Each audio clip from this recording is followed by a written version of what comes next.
വിശദമായ റിപ്പോർട്ടുകളിലേക്ക് എൽഡിഎഫിന്റെ തെരഞ്ഞെടുപ്പ് പ്രചരണത്തിന് ആവേശം പകരാൻ സീതാറാം യെച്ചൂരി കേരളത്തിലെത്തി. ഇടതുപക്ഷം വൻ വിജയം നേടുമെന്ന് യെച്ചൂരി പറഞ്ഞു. രാഹുലിന്റെ സ്ഥാനാർത്ഥിത്വം തീരുമാനിക്കേണ്ടത് കോൺഗ്രസ് ആണെന്നും യെച്ചൂരി പ്രതികരിച്ചു. തിരുവനന്തപുരം വിമാനത്താവളത്തിലെത്തിയ യെച്ചൂരിക്ക് വൻ വരവേൽപ്പാണ് ലഭിച്ചത്.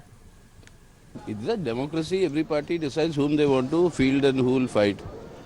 So we CPIM's priorities are clearly defined in this election. For the sake of our country, for the sake of our republic, for the sake of the constitutional values of a secular democracy, today defeat of the Modi government, the BJP and its allies is paramount. Our objective is clear. Let every other party decide what is their objective. All our Politburo colleagues have opined on it. I have opined on it earlier. There is nothing more to add on that matter. Yes, I think the Kerala people are mature. When they want a creation of establishment of a secular government at the center. Last time also when such a situation arose in 2004, we gave the LDF 18 out of the 20 seats. വിഴിഞ്ഞം പുതിയ തുറയിൽ ശശി തരൂരിന്റെ രാഷ്ട്രീയ നാടകം. മീൻ കച്ചവടക്കാരായ വനിതകളെ കൊണ്ടുവന്ന് പ്രത്യേക തയ്യാറാക്കിയ ചന്തയിൽ തരൂർ മത്സ്യം കൈകൊണ്ട് എടുത്തുയർത്തി. തങ്ങളുടെ ചന്ത ഇവിടെയല്ലെന്നും ഇതിനുവേണ്ടി ഇവിടെ വന്നതാണെന്നും വല്ലപ്പോഴും ഇവിടെ ഇരിക്കാറുള്ളൂവെന്നുമാണ് മത്സ്യത്തൊഴിലാളികൾ പറഞ്ഞു. മത്സ്യത്തൊഴിലാളികൾക്കെതിരെയുള്ള തരൂരിന്റെ പരിഹാസം മറക്കാനായിരുന്നുവെന്നും ഈ നാടകം. മത്സ്യത്തൊഴിലാളികളെ തന്റെ ട്വിറ്ററിലൂടെ പരിഹസിച്ച ശശി തരൂർ തനിക്കെതിരെ ഉണ്ടായ പ്രതിഷേധങ്ങൾ മറയ്ക്കാനായിരുന്നു ഇന്ന് വിഴിഞ്ഞത്ത് പ്രത്യേകം തയ്യാറാക്കിയ ചന്തയിൽ രാഷ്ട്രീയ നാടകം കളിക്കാൻ തയ്യാറായത്. കോൺഗ്രസിന് മാത്രം സ്വാധീനമുള്ള വിഴിഞ്ഞം കരംകുളത്തെ പുതിയ തുറ തെരഞ്ഞെടുത്തതും ഇതിനായിരുന്നു. തരൂർ സ്ഥലത്തെത്തുന്നതിനു മുമ്പ് തന്നെ മുൻമന്ത്രി കൂടിയായ VS ശിവകുമാർ സ്ഥലത്തെത്തി ഒരു മത്സ്യ മാർക്കറ്റിന് സെറ്റിട്ടു. കൃത്യമായി ശശി തരൂർ എത്തുമ്പോൾ എങ്ങനെ അഭിനയിക്കണമെന്ന മത്സ്യക്കച്ചവടക്കാരായ സ്ത്രീകൾക്ക് ക്ലാസ് എടുത്തു.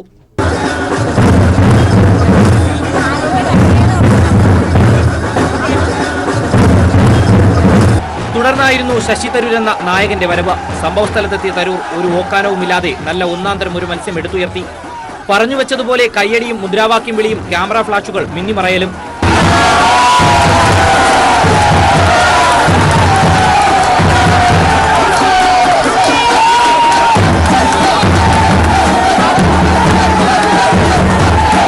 ഇതാണ് കുറച്ചുനേരം മുമ്പ് മത്സ്യക്കച്ചവടം ചെയ്തിരുന്ന സ്ഥലം.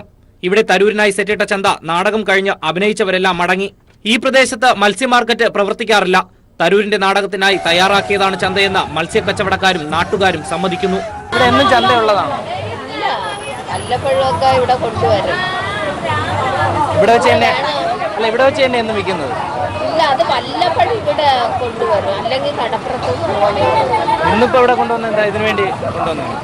ഇത് കഴിഞ്ഞ ദിവസം ശശി തരൂർ ഒരു മത്സ്യം എടുത്തുയർത്തുന്ന ചിത്രമാണ്. എന്നാൽ ഇന്ന് പേപ്പറിന്റെ ഒന്നും സഹായമില്ലാതെ മത്സ്യത്തെ എടുത്തുയർത്തി.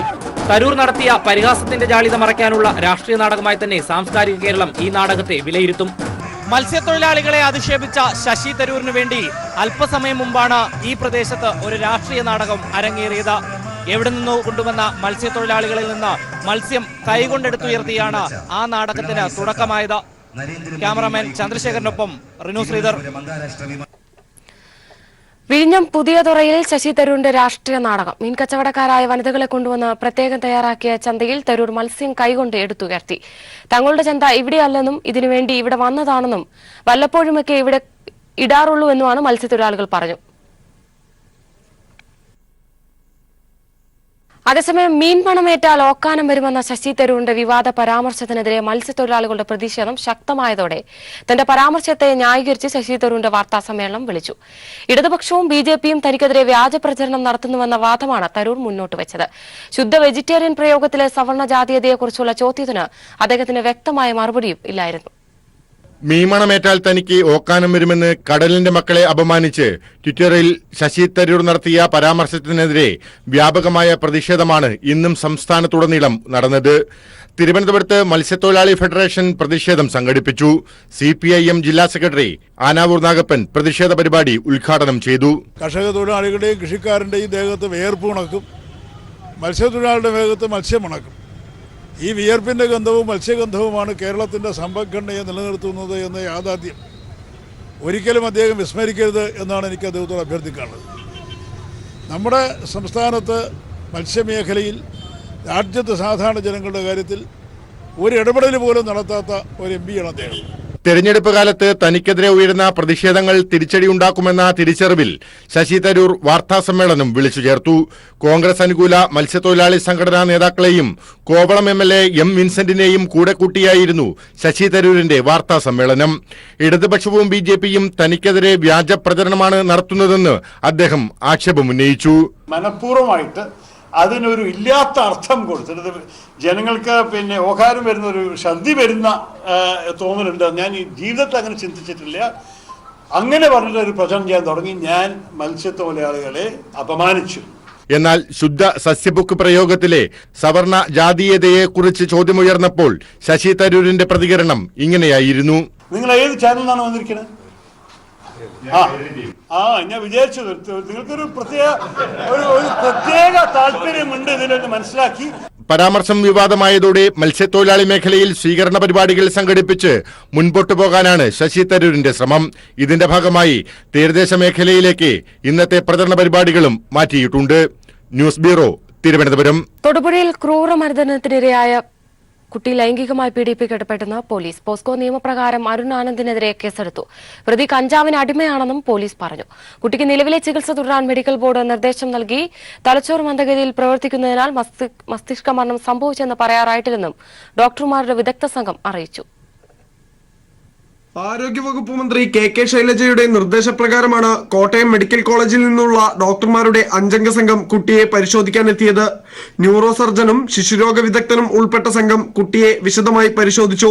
കുട്ടിക്ക് നൽകുന്ന ചികിത്സ തൃപ്തികരമാണെന്നും വെന്റിലേറ്ററിന്റെ സഹായം തുടരാനും സംഘം നിർദ്ദേശം നൽകി. മസ്തിഷ്കം നേരിയ തോതിൽ പ്രവർത്തിക്കുന്നതിനാൽ മസ്തിഷ്ക മരണം സ്ഥിരീകരിക്കാൻ സാധിക്കില്ലെന്നും മെഡിക്കൽ ബോർഡ് വ്യക്തമാക്കി. അതേസമയം പ്രതി അരുൺ ആനന്ദ് കുട്ടിയെ ലൈംഗികമായി പീഡിപ്പിച്ചതായും പോലീസ് കണ്ടെത്തി. കഞ്ചാവിനും മയക്കുമരുന്നിനും അടിമയായ പ്രതിക്കെതിരെ തെളിവുകൾ ശേഖരിച്ച ശേഷം പോക്സോ നിയമപ്രകാരവും കേസെടുത്തു.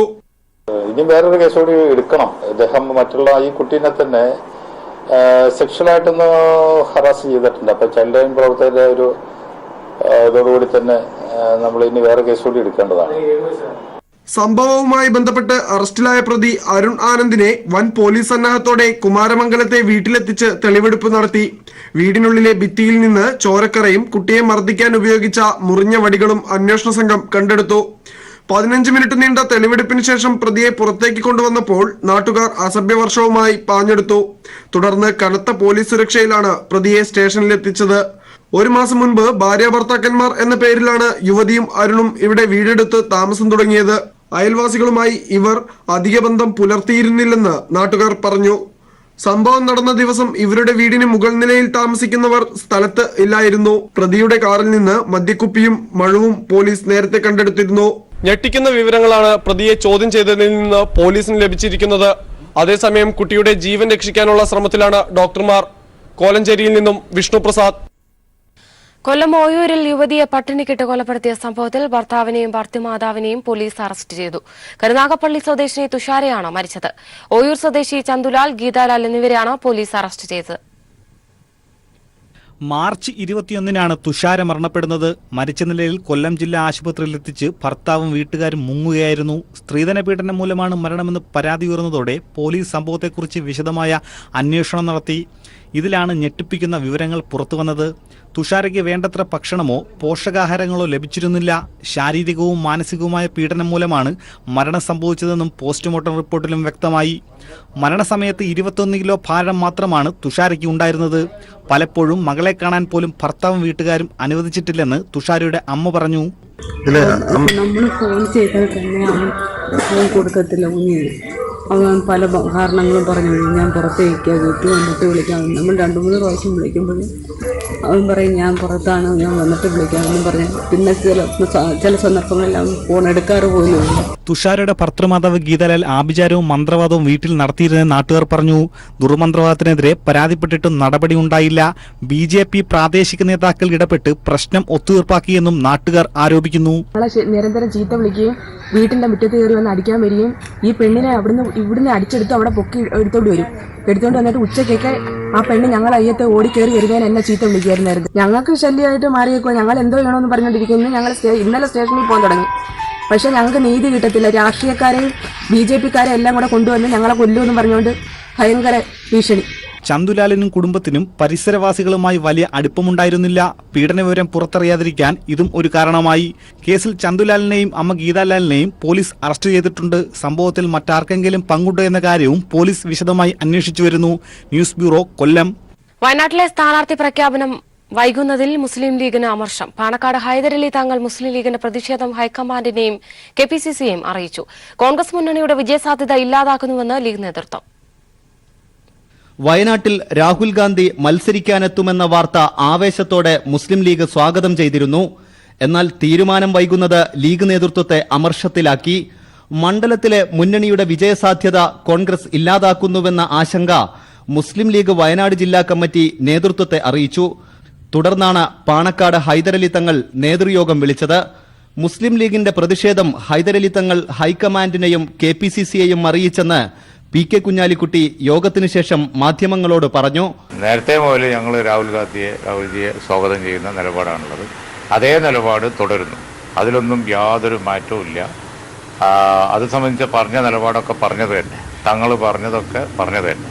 പക്ഷെ നീണ്ടു പോണ്ട എന്നുള്ള വികാരം ഞങ്ങൾ കോൺഗ്രസ് ഹൈക്കമാൻഡിനെ ഇന്ന് കാലത്ത് ഞങ്ങൾ അറിയിച്ചിട്ടുണ്ട്. തങ്ങൾ നേരിട്ട് AICC നേതാക്കന്മാരെയും അതുപോലെ തന്നെ KPCC നേതാക്കന്മാരിലൊക്കെ തീരുമാനം വേഗം ഉണ്ടാകുന്നതാണ് നല്ലത് എന്ന് അറിയിച്ചിട്ടുണ്ട്. വയനാട്ടിൽ മാത്രമല്ല വടകരയിലും UDF തെരഞ്ഞെടുപ്പ് പ്രചരണത്തിൽ പിന്നോട്ടു പോയെന്നാണ് മുസ്ലിം ലീഗ് വിലയിരുത്തുന്നത്. വയനാട്ടിലെ സ്ഥാനാർത്ഥിയെ ചൊല്ലിയുള്ള അനിശ്ചിതത്വം കോൺഗ്രസിന്റെ ഗ്രൂപ്പ് തർക്കങ്ങളിൽ നിന്ന് മുന്നണിയിലേക്ക് പടർന്നതോടെ UDF കൂടുതൽ പ്രതിസന്ധിയിലായി. മലപ്പുറത്ത് നിന്നും ക്യാമറാമാൻ ജയേഷ് വില്ലോടിക്കൊപ്പം KT സ്വാലിഹ്. തെക്കൻ കേരളത്തിൽ ഇടതുമുന്നണിയുടെ A സമ്പത്തും C ദിവാകരനും NDAയുടെ K സുരേന്ദ്രനും നാമനിർദ്ദേശ പത്രിക സമർപ്പിച്ചു. സമ്പത്തും ദിവാകരനും തിരുവനന്തപുരത്തെ വരണാധികാരിക്കും സുരേന്ദ്രൻ പത്തനംതിട്ട വരണാധികാരിക്കും മുമ്പാകെയാണ് പത്രിക സമർപ്പിച്ചത്. MN ഗോവിന്ദൻ നായർ EMS അയ്യങ്കാളി പ്രതിമകളിൽ പുഷ്പാർച്ചന നടത്തിയ ശേഷം ഇരുചക്രവാഹനങ്ങളുടെ അകമ്പടിയോടെയാണ് തിരുവനന്തപുരം മണ്ഡലത്തിലെ ഇടതുമുന്നണി സ്ഥാനാർത്ഥി C ദിവാകരൻ പത്രിക സമർപ്പിക്കാനെത്തിയത്. മന്ത്രി Kadakampally Surendran, V Sivankutty, M Vijayakumar, GR Anil, Prakash Babu എന്നിവർക്കൊപ്പമെത്തിയാണ് പത്രിക ജില്ലാ വരണാധികാരിയായ കളക്ടർ K വാസുകിക്ക് സമർപ്പിച്ചത്. മണ്ഡലത്തിൽ 100% വിജയപ്രതീക്ഷയുണ്ടെന്നും ശശി തരൂരിന്റെ വിവാദ പ്രസ്താവനയ്ക്കുള്ള മറുപടി ജനങ്ങൾ നൽകുമെന്നും ദിവാകരൻ പ്രതികരിച്ചു. ഇടതുപക്ഷ തരംഗമാണ് മണ്ഡലത്തിലുടനീളം. 100% വിജയപ്രതീക്ഷയാണ് എനിക്കുള്ളത്. അവർ എന്താണെന്നുള്ളത് ജനങ്ങളെല്ലാം കേട്ടുകൊണ്ടിരിക്കുകയാണ്. തീരപ്രദേശത്തെല്ലാം ഇന്നലെ ഞാനുണ്ടായിരുന്നു. വല്ലാത്ത ആമർഷവും വ്യാപകമായ പ്രതിഷേധങ്ങളെല്ലാം ഞാൻ കണ്ടു. അങ്ങനെ ആരെങ്കിലും പറഞ്ഞിട്ടുണ്ടെങ്കിൽ തീർച്ചയായിട്ടും കേരളത്തെ അപമാനിക്കണം.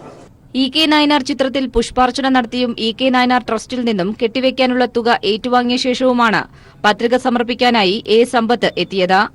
മന്ത്രി കടകംപള്ളി സുരേന്ദ്രൻ, CPIM തിരുവനന്തപുരം ജില്ലാ സെക്രട്ടറി ആനാവൂർ നാഗപ്പൻ എന്നിവർക്കൊപ്പമാണ് ആറ്റിങ്ങലിലെ ഇടതു സ്ഥാനാർത്ഥി പത്രിക വരണാധികാരിക്ക് നൽകിയത്. മണ്ഡലത്തിലെ ജനങ്ങളെക്കുറിച്ച് തികഞ്ഞ ആത്മവിശ്വാസത്തിലാണ് സമ്പത്തും. സ്ഥാനാർത്ഥി ഓടുകയാണ്. സ്ഥാനാർത്ഥി ഓടിനഭ്യർത്ഥിച്ച് ഓടിക്കൊണ്ടേയിരിക്കുകയാണ്. ഇനിയും സ്ഥാനാർത്ഥികളായി വരേണ്ടവർക്കെല്ലാം വരാം. പത്തനംതിട്ടയിൽ NDA സ്ഥാനാർത്ഥി K സുരേന്ദ്രനും SUCA സ്ഥാനാർത്ഥി ബിനുകുമാറും പത്രിക സമർപ്പിച്ചു.